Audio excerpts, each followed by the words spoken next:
سيئات أعمالنا من يهده الله فلا مضل له ومن يضلله فلا هادي له ونشهد أن لا إله إلا الله وحده لا شريك له ونشهد أن سيدنا محمدا عبده ورسوله صلى الله تعالى عليه وعلى آله وأصحابه أجمعين. أما بعد فقد قال النبي صلى الله تعالى عليه وسلم: الغناء من مزامير الشياطين. وقال صلى الله عليه وسلم: الغناء ينبت النفاق كما ينبت الماء الزرع، أو كما قال عليه الصلاة والسلام.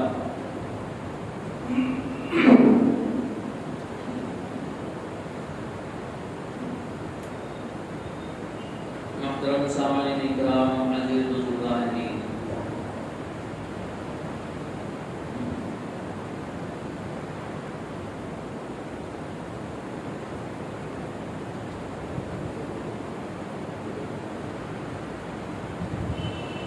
انسان کے کرنے کے کچھ کام ایسے ہوتے ہیں جن کا کوئی فائدہ ہوتا ہے.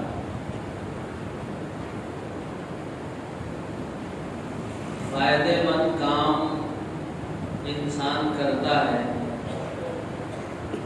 لیکن کچھ کام ایسے بھی ہوتے ہیں انسان کے جو بے فائدہ ہوتے ہیں.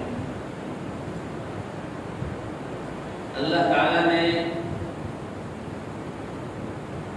دنیا میں جو چیزیں پیدا فرمائی، اور اللہ تعالیٰ کا ہر کام فائدہ مند ہوتا ہے.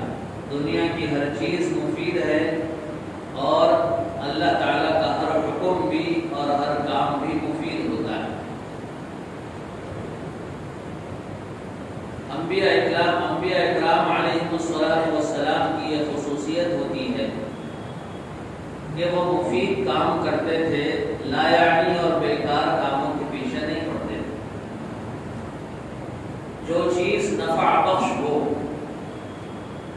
وہ نفع بخش چیز انبیاء اکرام علیہ السلام کے سامنے ہوتی. نفع بخش یعنی نفع دینے والی.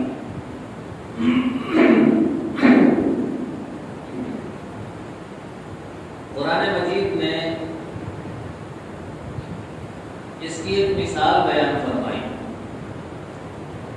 اور اتنی بہترین مثال ہے کہ یہ اللہ تعالیٰ ہی دے سکتے ہیں.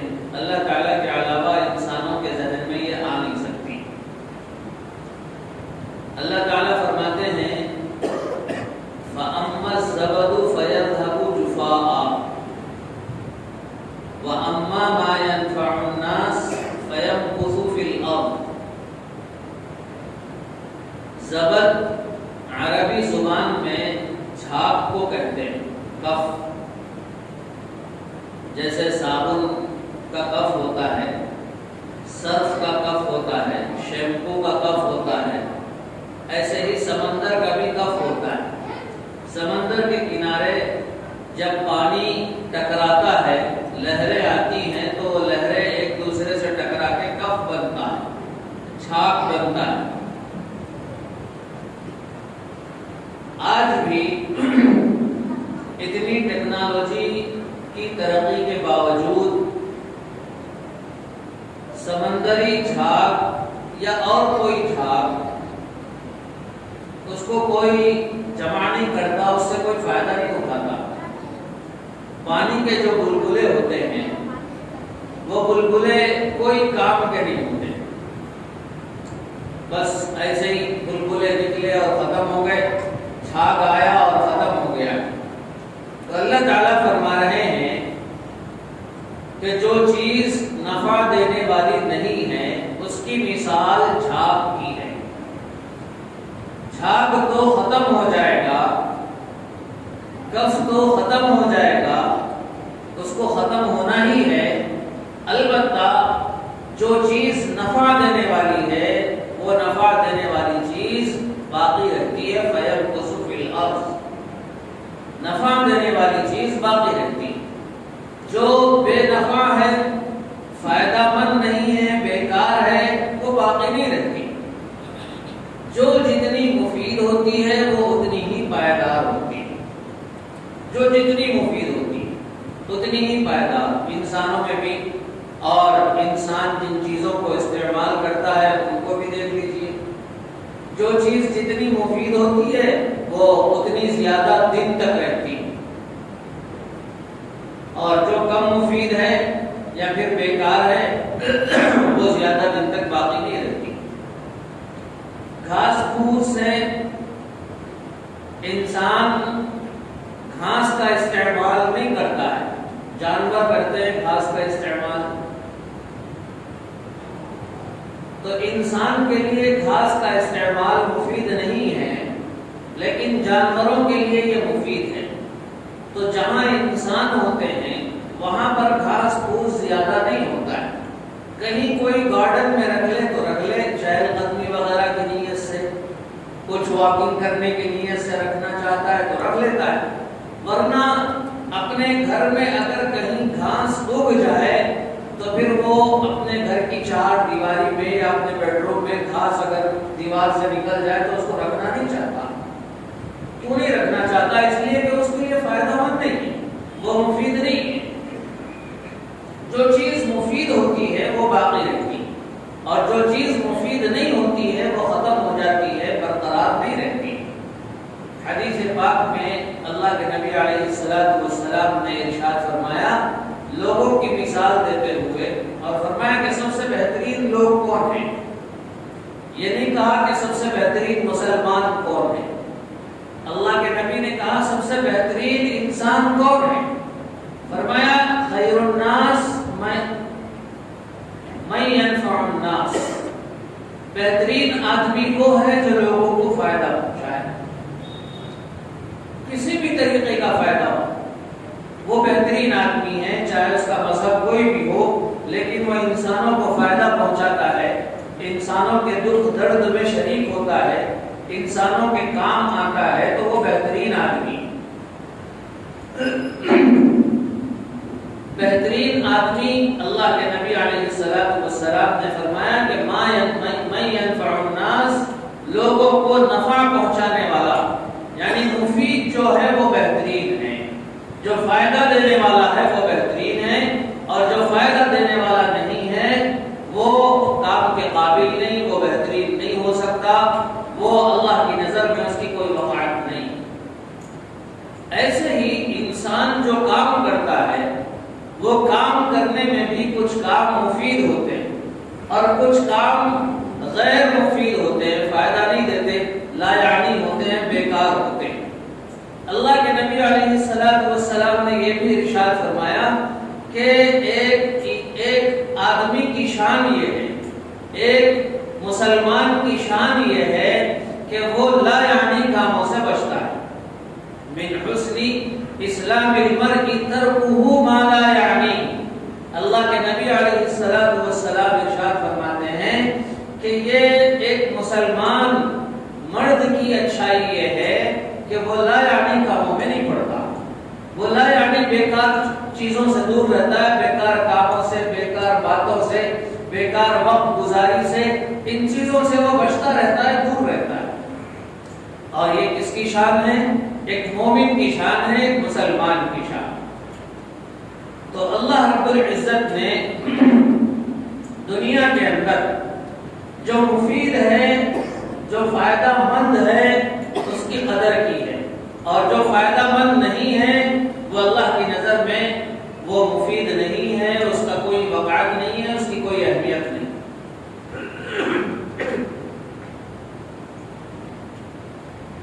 نبی پاک صلی اللہ تعالی علیہ وسلم نے ارشاد فرمایا، اور بھی صوفیاء اکرام فرماتے ہیں کہ انسان جو گناہ کرتا ہے ان گناہوں میں بھی اگرچہ ہر گناہ نقصان دہ ہوتا ہے، لیکن کچھ گناہ ایسے ہیں جن کا وقتی طور پہ کچھ نہ کچھ تو فائدہ ہوتا ہے.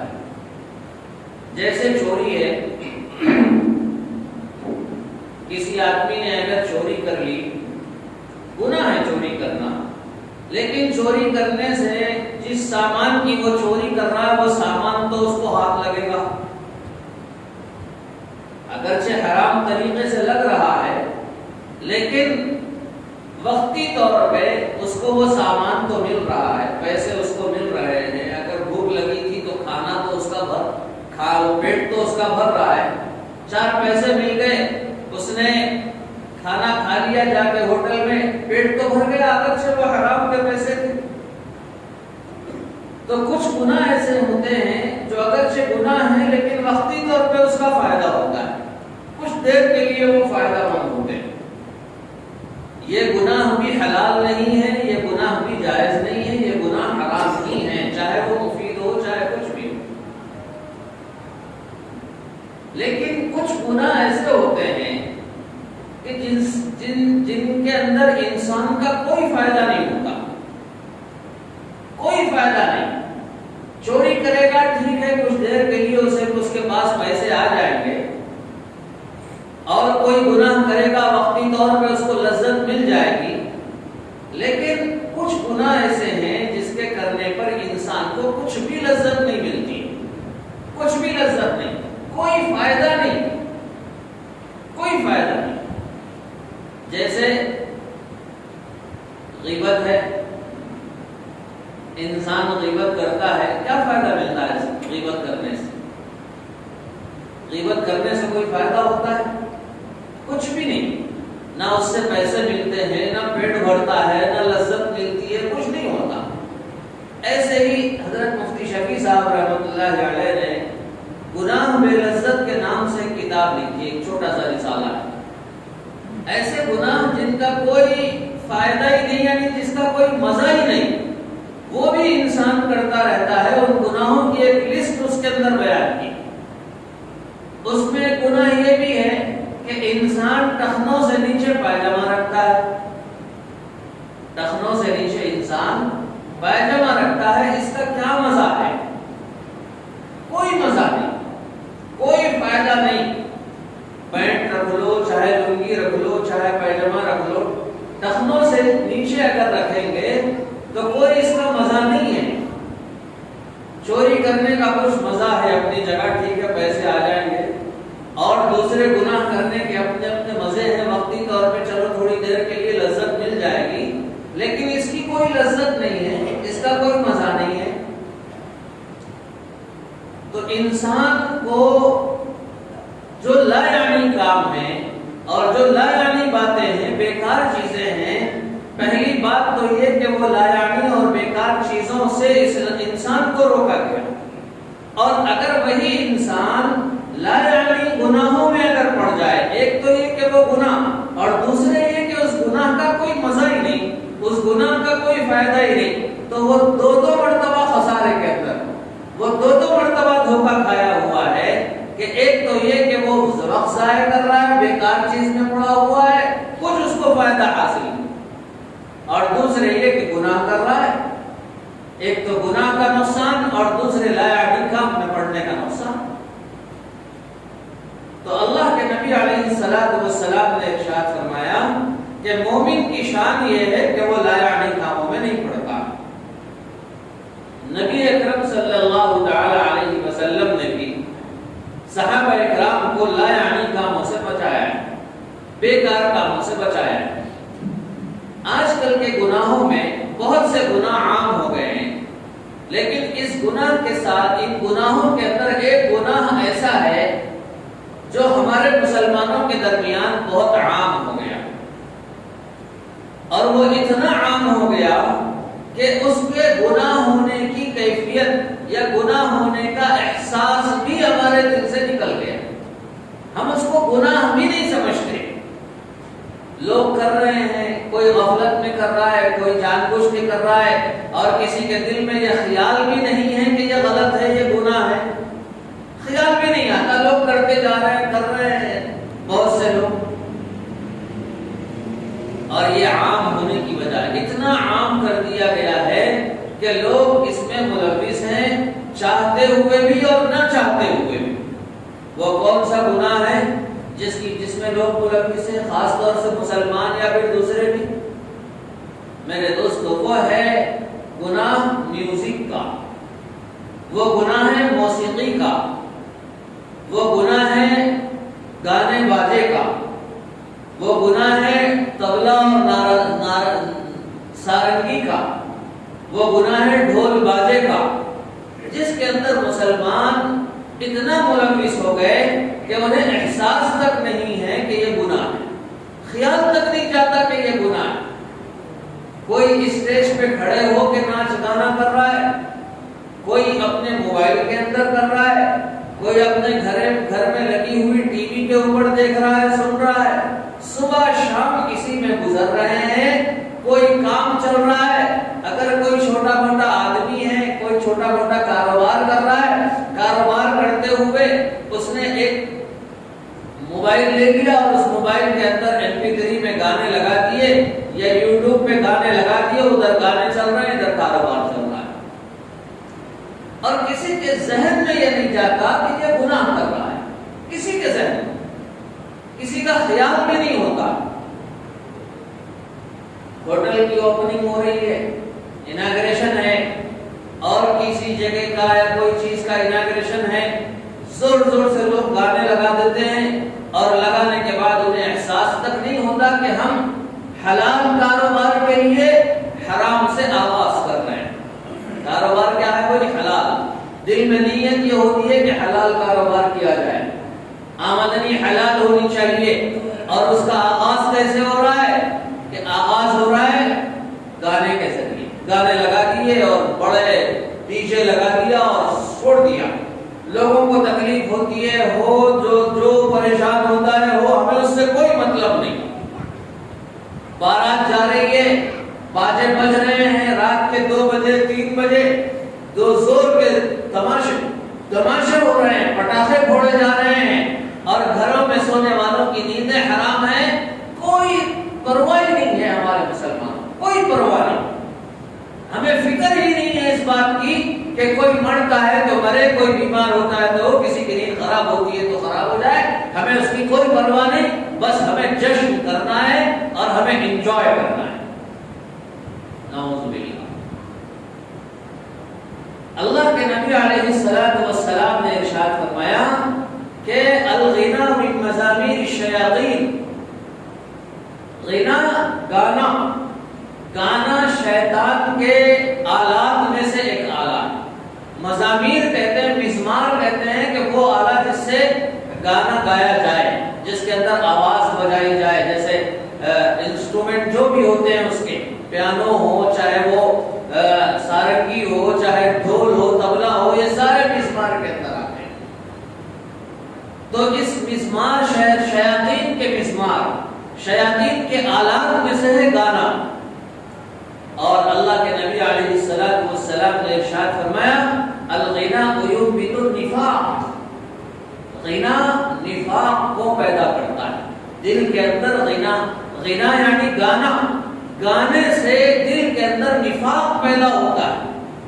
جیسے پانی کے برسنے سے زمین سے سبزہ اگتا ہے، پانی سبزے کو اگاتا ہے، ترکاریوں کو، پھر پیڑ پودوں کو اگاتا ہے، ایسے ہی گانا انسان کے دل میں نفاق کو پیدا کرتا ہے۔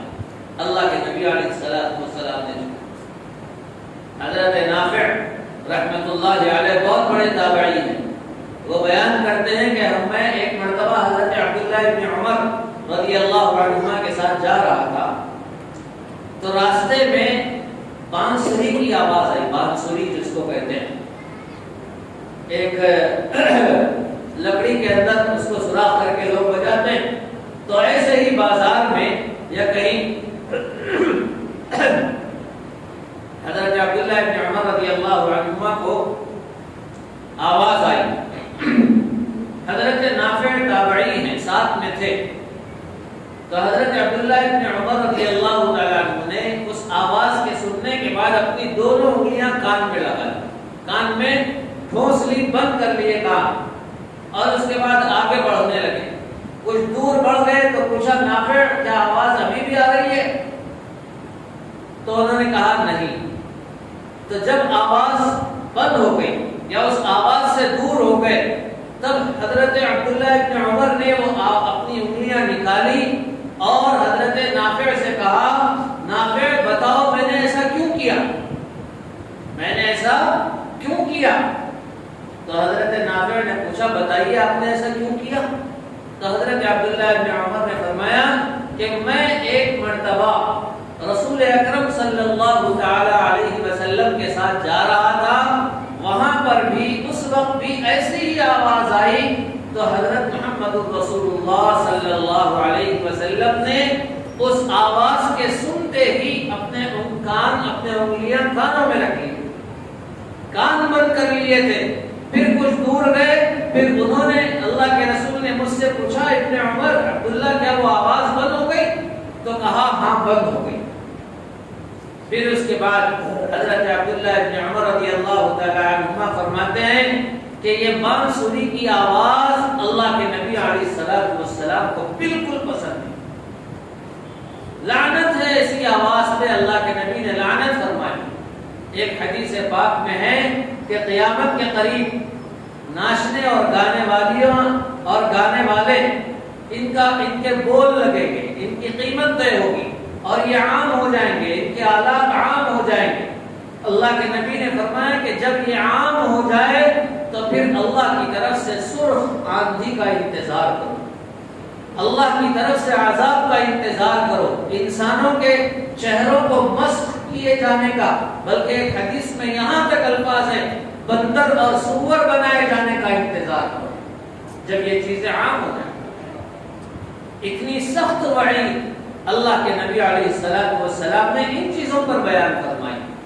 لیکن آج ہمارا حال یہ ہے کہ خالی ہم بیٹھنا نہیں چاہتے اور کچھ بھی تھوڑا بھی اگر وقت مل گیا تو بس گانے لگا لیے اور سن رہے ہیں.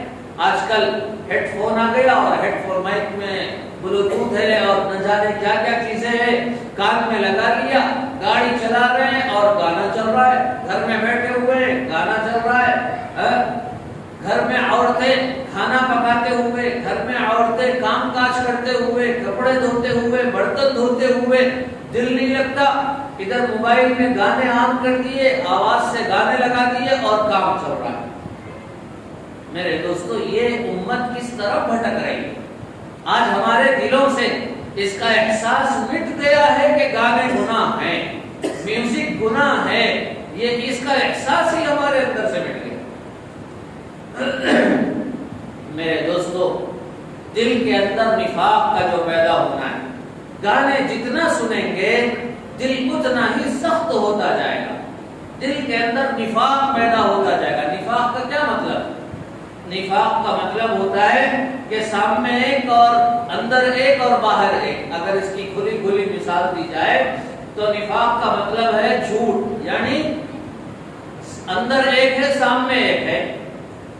بیوی شوہر سے محبت کرتی ہے لیکن دل میں ایک ہے باہر ایک ہے. شوہر بیوی سے محبت کے دعوے کر رہا ہے لیکن اندر ایک ہے باہر ایک ہے. کاروبار میں ہر انسان کے دل میں نہیں ہو جائے گا اور ہو چکا ہے. نفاق ہمارے دلوں میں اتنا بیٹھ گیا کہ لوگ یہ سمجھتے ہیں کہ منافق کا مطلب دل کے اندر سے وہ کوئی اور دھرم رکھتا ہو اور ظاہر سے مسلمان دکھتا ہو، اسی کو نفاق ہے. ٹھیک ہے یہ بھی نفاق ہے، اکبر ہے، سب سے بڑا نفاق ہے، لیکن صرف اسی کو نفاق نہیں کہتے.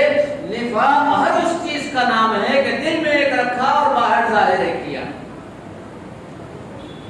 دل میں تو بڑے گنہگار ہیں اور لوگوں کے سامنے شریف بنتے پھر رہے ہیں، یہ بھی نفاق ہے.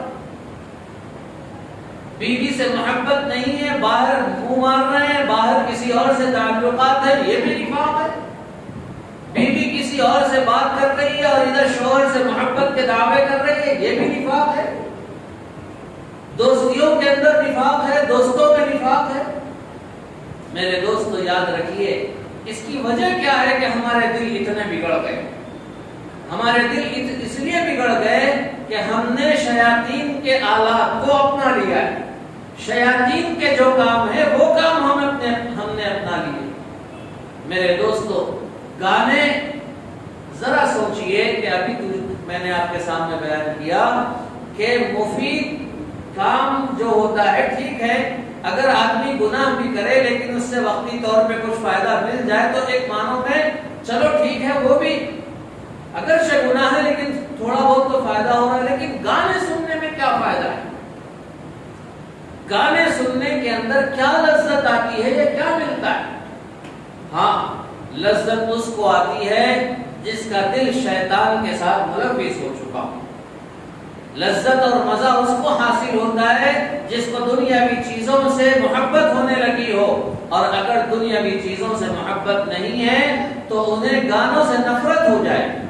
اور تو اور اللہ کی پناہ، آج کے زمانے کے اندر موسیقی کا اتنا رواج بڑھ گیا ہے کہ آج گانے تو گانے، اللہ کے نبی کی نعتوں کو بھی گانوں کے ساتھ شامل کر لیا گیا، قوالیوں کو شامل کر لیا گیا، ڈھول بج رہے، ڈی جے لگا ہوا ہے اور اس کے اندر میوزک لگی ہوئی ہے، اور کیا ہو رہا ہے؟ نبی پاک صلی اللہ علیہ وسلم کی نعت پڑھی جا رہی ہے، نعوذ باللہ۔ جس نبی نے ایک لمحے کے لیے بھی گانے کی آواز، میوزک کی آواز سننے کو گوارا نہیں کیا، اس نبی کی نعت پڑھی جا رہی ہے میوزک کے ذریعے۔ آج کتنے لوگ ہیں، لوگ لگا دیتے ہیں میوزک، لوگ سمجھتے ہیں کہ ہم نعت سن رہے ہیں۔ میرے دوستو، یہ نعت نہیں ہے، یہ حرام کلمات ہیں جو میوزک کے ساتھ لگائے جائیں۔ اس پہ ڈبل گناہ ہوگا، دوہرا نقصان ہو جائے گا اس کے اندر۔ ایک تو یہ کہ آپ میوزک لگا رہے ہیں، دوسرے یہ کہ اللہ کے نبی کے نام کے ساتھ میوزک لگا رہے ہیں۔ میرے دوستو، ایک آدمی اگر شراب پی لے گناہ ہے، لیکن نعوذ باللہ اگر شراب بسم اللہ پڑھ کے پیے گا تو اور گناہ ہو جائے۔ تو ایسے ہی نبی کے نام کے ساتھ میوزک لگایا جائے تو یہ ڈبل گناہ ہو جائے، لیکن لوگ سمجھتے نہیں۔ اور اگر کوئی اس طریقے کا بیان کرے اور کوئی اس طریقے کی بات کرے تو لوگ کہتے ہیں ارے وہ صاحب پرانے زمانے کے ہیں، پرانے خیالات کے ہیں، فلاں ہیں فلاں ہیں۔ پرانے خیالات یہ اللہ کے نبی کے خیالات ہیں، پرانے نہیں ہیں۔ یہ قیامت تک کے لیے اللہ کے نبی کے ارشادات ہیں، یہ کبھی تبدیل نہیں ہو سکتے۔ میرے دوستو، جن کو قرآن مجید سے محبت ہو جائے وہ قرآن مجید سننا پسند کرتے ہیں۔ بھئی کیا جاتا ہے کہ اگر گانوں کے بجائے اگر اسی موبائل میں ہم قرآن مجید کا آڈیو لگا دیا جائے تو کیا ہوتا ہے؟ لیکن کوئی سننا نہیں چاہتا۔ کیوں سننا نہیں چاہے گا؟ کہ دلوں کے اندر ہمارے گندگی بھری ہوئی۔ یاد رکھیے، دل میں ہماری گندگی ہوگی تو پھر کیسے آئے گی نورانیت؟ گندے کٹورے میں کوئی شربت نہیں ڈالتا، شربت تو دور کی بات ہے، جھوٹے برتن میں کوئی کھانا نہیں کھانا چاہتا۔ جھوٹا برتن ہے تو کوئی کھانا نہیں چاہتا۔ شوہر کے برتن میں بیوی نہیں کھانا چاہتی، بیوی کے برتن میں شوہر نہیں کھانا چاہتا۔ آج کا یہ حال ہو گیا۔ تو جھوٹے برتن میں کھانا گوارا نہیں تو پھر گندے دل کے اندر اللہ کا نور کیسے آئے گا؟ کیسے آئے گا اللہ کا نور؟ یہ گندگیاں ہٹائی جائیں، دور کی جائیں تو پھر اللہ کا نور آئے گا۔ اور اتنی محبت بڑھے گی کہ جب قرآن مجید پڑھا جائے گا یا قرآن مجید سنا جائے گا تو اس کی لذت دل کے اندر محسوس ہوگی۔ کیا وجہ تھی کہ جب اللہ کے نبی علیہ السلام اور صحابہ میں حضرت ابوبکر اور حضرت عمر فاروق مکہ مکرمہ میں کعبۃ اللہ کے اطراف میں کھڑے ہو کے جب قرآن پڑھتے تھے تو دشمن بھی کان لگا کے سنا کرتے تھے؟ کیا وجہ تھی؟ بھائی جو دشمن ناچ گانے میں مرتا اور مٹتا تھا، جب قرآن مجید پڑھا جاتا تھا تو وہ دشمن کان لگا کے سنتا، چھپ چھپ کے سنتے تھے۔ کبھی دشمن آمنے سامنے ہو جاتے تھے، ایک کھڑے ہو کے سن رہا ہے تو دوسرے کو نہیں معلوم ہوتا تھا کہ دوسرا سن رہا ہے۔ کبھی واپس جانے لگتے تھے تو آمنے سامنے، ارے تم کدھر، تم بھی سن رہے ہو، تم بھی سن رہے ہو۔ وہ سننے پہ مجبور تھے دشمنی کے باوجود۔ کیا وجہ تھی قرآن پاک کی؟ کیا مزہ ہے قرآن پاک میں؟ ان لوگوں سے پوچھو جو قرآن مجید پڑھتے ہیں، جو قرآن مجید کو دل سے لگاتے ہیں اور قرآن مجید سنتے ہیں بار بار۔ میرے دوست، قرآن اللہ کا کلام اور گانے یہ شیطان کا کلام، یہ شیطان کے آلات ہیں، ان سے بچنا چاہیے، خود بھی بچے اور اپنے گھر بار کو بھی بچائیں۔ اور گھروں کے اندر لوگ شکایت کرتے ہیں کہ بے برکتی ہے، فلاں ہیں، بیوی نہیں مانتی، بیوی جھگڑا کرتی ہے، بچے جھگڑا کرتے ہیں، فلاں کرتے ہیں۔ گھر کا یہ حال ہوگا کہ صبح اٹھتے ہی ٹیلی ویژن پہ میوزک چل رہا ہے، صبح اٹھتے ہی ناچنے اور گانے والیوں کے پروگرام چل رہے ہیں، بتاؤ اس گھر میں برکت نازل ہوگی؟ ہرگز نازل نہیں ہو سکتی۔ آج کل موبائل کے اندر میں نوجوان بچوں سے کہتا ہوں کہ نوجوان بچے اپنے ہیڈ فون لگا کر گھنٹوں اسی کے اندر ملوث، بلکہ کچھ لوگوں کو تو یہ حال ہے، کچھ نوجوانوں کا، کہ رات میں سوتے ہوئے MP3 آن کر لیا، گانے آن کر لیے، کانوں میں لگا لیا اور سو گئے۔ نعوذ باللہ، نعوذ باللہ۔ اگر اسی حالت میں موت آ گئی تو بتاؤ کیسی موت ہوگی؟ اللہ کا کتنا بڑا کرم ہے، اللہ کا کتنا بڑا کرم ہے کہ اللہ رب العزت ہم گنہگاروں کو گناہ کی حالت میں موت نہیں دیتے۔ یہ اللہ کا کرم ہے، یہ اللہ کا احسان ہے ہم گنہگاروں کے ساتھ کہ گناہ کرتے ہوئے اللہ تعالی ہمیں موت نہیں دیتے۔ کسی کی ہو جائے لیکن اللہ کی پناہ، اللہ رب العزت اس موت سے محفوظ رکھے، لیکن اللہ رب العزت نہیں دیتے موت۔ بہت مرتبہ بندہ اپنی زندگی میں کتنے مرتبہ گناہ کرتا ہے لیکن اللہ رب العزت اسے اس گناہ میں موت نہیں دیے۔ یہ اللہ کا کرم نہیں تو اور کیا ہے؟ میرے دوستو، الغنا من مزامیر الشیاطین، گانا یہ شیاطین کے آلات میں سے، اور اسی طریقے سے گانا دل کے اندر نفاق کو پیدا کرتا ہے۔ جیسے زمین سے کھیتی اگتی ہے، پانی کھیتی کو اگاتا ہے، ایسے ہی گانے باجے یہ دل کے اندر نفاق کو پیدا کرتے ہیں۔ اس لیے ضرورت ہے کہ اس گناہ کو چھوڑیں، اس گناہ کو ختم کریں۔ اب یہ جو بلا ہمارے گھروں میں داخل ہو گئے، ٹیلی ویژن اور موبائل کے اندر اتنے بیکار کی چیزیں بھری ہوئی ہیں مسلمانوں کے موبائلوں میں، بچیوں کے موبائلوں میں اور بچوں کے موبائلوں میں، کہ تباہ ہے امت، تباہ ہے بالکل۔ فیس بک پہ وقت ضائع ہو رہا ہے، اسنیپ چیٹ پہ وقت ضائع ہو رہا ہے، ٹک ٹاک پہ وقت ضائع ہو رہا ہے، اور نعوذ باللہ PUBG کے دیوانے ہو گئے ہیں لوگ۔ PUBG کے لوگ دیوانے ہو گئے، نوجوان دیوانے ہو گئے۔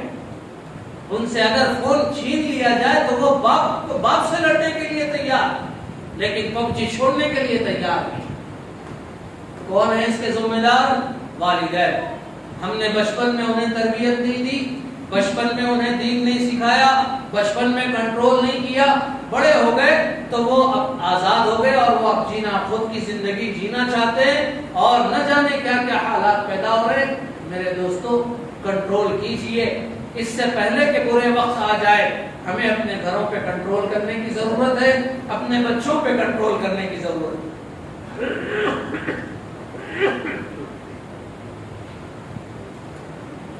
بے لذت گناہوں میں سے ایک گناہ میوزک کا گناہ، اور خصوصاً جو یہ لوگ کہتے ہیں کہ اگر قوالی سن لیے تو کیا برا ہو گیا۔ پہلے کے بعض بزرگان دین قوالیاں سنا کرتے تھے، سماع کی محفل لگتی تھی، گناہ لگتی تھی۔ میرے دوستو، امت، جمہور علماء امت کا فیصلہ ہے، ان کا فتویٰ ہے کہ سماع بھی جائز نہیں ہے، اور اگر جو جائز سمجھ کے سنتے ہیں ان کے پاس کنڈیشن بھی بہت سخت ہے، ان کے پاس کنڈیشن بہت سخت ہے۔ جیسے پڑھنے والا قابل شہوت نہ ہو، یعنی پڑھنے والا ایسا فرد نہ ہو جس کو دیکھ کے انسان کی نیت بدل سکتی ہے۔ مثلا پڑھنے والا عورت نہ ہو۔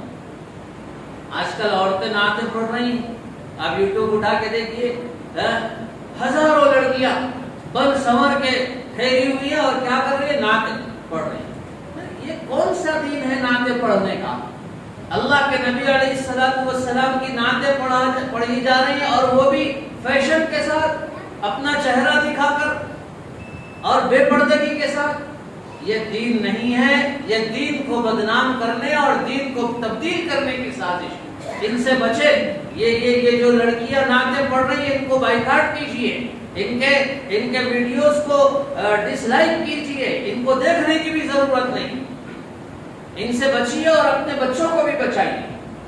تو میرے دوستو، سماع کی محفل بھی اگر کسی کے نزدیک جائز تھی تو وہاں کنڈیشن بہت سخت ہے، لیکن عام علماء اکرام نے، جمہور علماء اکرام نے سماع کو بھی ناجائز لکھا ہے، سماع کی محفل کو، قوالیوں کی محفل کو بھی ناجائز لکھا ہے۔ میرے دوستو، یہ گناہ، میوزک کے گناہ کو گناہ سمجھیے اور اس کے اندر اپنے آپ کو ملوث مت کیجیے۔ بالکل بے لذت گناہ ہے، اس کا کوئی فائدہ نہیں، اس سے روح کو کوئی تسکین نہیں ملتی، بلکہ یہ دل کے اندر نفاق کو پیدا کرتا ہے۔ اگر روح کو اطمینان چاہیے اور قلب کو تسکین چاہیے تو پھر ذکر اللہ ہے، اللہ کا ذکر ہے، وہ دل کو اطمینان بخشتا ہے۔ قرآن مجید کی تلاوت ہے، وہ دل کو اطمینان بخشتا ہے۔ اللہ تبارک و تعالی ہم سب کو نیک عمل کرنے کی توفیق نصیب فرمائے اور اس بے لذت گناہ سے ہماری اور پوری امت کی حفاظت فرمائے۔ وآخر دعوانا الحمدللہ رب العالمین۔